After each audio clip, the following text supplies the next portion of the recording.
বাহিরে আজ অনেক বৃষ্টি। আসসালামু আলাইকুম everyone, this is me Anjum from Anjum Urmi blogs. তো আজকে একটু শপিং করতে বাহিরে গিয়েছিলাম।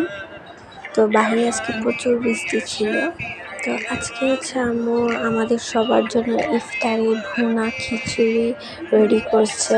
তো এখানে চিড়ার ডেজার্ট বাসায় এসে দেখি আম্মু রেডি করে রেখেছে শরবত। তারপর এখানে ভুনা খিচুড়ি অলরেডি রেডি হয়ে গিয়েছে।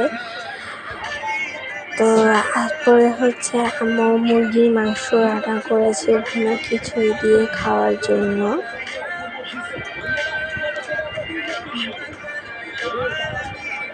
তো আজকে সকালে শপিংয়ে গিয়েছিলাম, আর দুপুরের দিকে প্রচুর পরিমাণে গরম ছিল, অনেক বেশি গরম ছিল।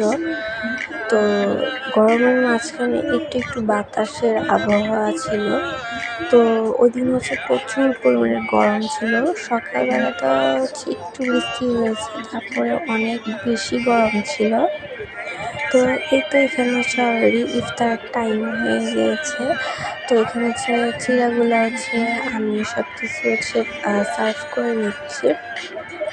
তো আজকে আম্মু পেঁপের জুস তৈরি করেছে আমাদের জন্য। আর এই গরমের দিকে কিন্তু পেঁপের জুস আসলে কিন্তু খেতে অনেক বেশি মজার লাগে। আপনারা কে খেয়েছেন অবশ্যই কমেন্ট করে জানাবেন। তো আজকের মতো এখানেই বিদায় নিচ্ছি। সবাই ভালো থাকবেন, সুস্থ থাকবেন, আমাদের জন্য দোয়া করবেন। আল্লাহ হাফিজ।